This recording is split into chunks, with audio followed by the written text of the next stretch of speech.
Yeah, so I mean, we're running really well. We're running everywhere. I made the joke that we've taken over the world, right? There's no industry that I know that we're not. But do you think, where are we going next? I mean, we've conquered pretty much every major industry. What's left? I still want that desktop. You want the desktop?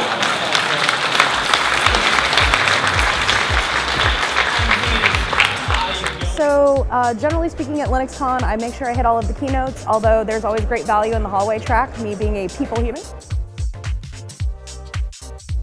I've been to LinuxCon Europe before. It was great. The keynotes were very interesting. The presentations were very interesting.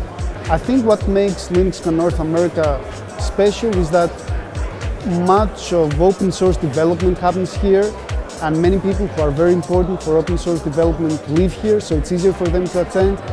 And it's true that I got to meet many people who I wouldn't actually have a chance to meet in Europe here.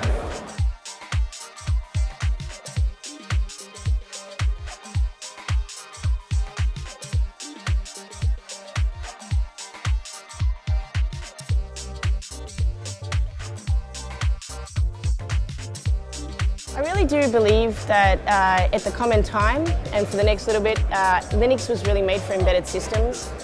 So you're going to see a lot more embedded Linux out there. There's going to be a lot more devices that are running Linux in an embedded way. I think that you're going to see its adoption, not just in mobile phones. Mobile phones is really the first place that we're seeing it, but you're going to see it already starting to come into play in lights, smart switch, lights. You're seeing going to come into play in washing machines, in TVs, in refrigerators. Who knows, even your kettle one day. So I think kind of that's where we're really moving within the Linux space. Linux was great at the beginning for servers, it then moved into smart computing, we've then got the cloud, and I really do feel that now is kind of the decade of embedded Linux. Go say hey. So your chip-to-chip interconnects, Maree,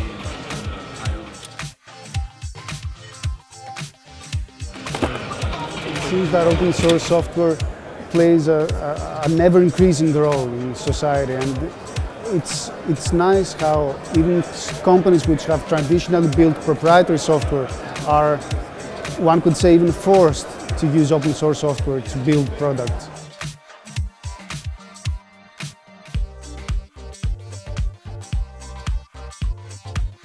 Yeah, so I mean, one of the aspects we like about LinuxCon or other conferences like this that bring together sort of multiple companies in a spirit of openness, it gives us a great chance to perhaps meet some vendors we might not have met before to partner. I had a couple come up to me after my keynote, hand me their business card, say, I like what you're doing. How do I get involved in the Open Power Foundation and creating innovation? And so that wouldn't have happened by just us advertising via our own website. Are going to continue to perform is through this open collaboration model. This ability to put together the best pieces to address a particular need for a particular client, a particular service provider, a particular industry, a particular country. Now that 50% of businesses are adopting open source software. So I can only imagine that trend is going to continue to increase given the benefits to businesses using and publishing their own open source software. I'm here to present our work on Cinefo. Cinefo is a cloud management platform that we have built. It's my first time in Chicago, my second time in LinuxCon. So then it is very easy to integrate with existing infrastructure because it exposes hooks for everything. It has a remote API, an HTTP-based API, which is what we use to control it. And then it has hooks. Whenever something happens, whenever a VM goes up, a VM goes down, a VM gets modified, it runs scripts. And we provide the scripts for them maybe to run to integrate with the Cinefo installation. That being said, if we're going to make the fundamental argument that a project like the Linux kernel project is incredibly successful and it's very adversarial in terms of the tone and the discussions, and sometimes downright insulting to the folks involved, I would argue, where are all of our new kernel developers? Because every single company that I know that is invested in the Linux space is terrified about the number of people who are going to retire in the next 10 years. So fundamentally successful for how long? And now this is also a fundamental piece of infrastructure for all of our lives. And I personally am not particularly thrilled about the idea that in 10 years, all those people who know how to maintain all the things are going to be on a lovely island raising sheep, and my servers are going to be broken.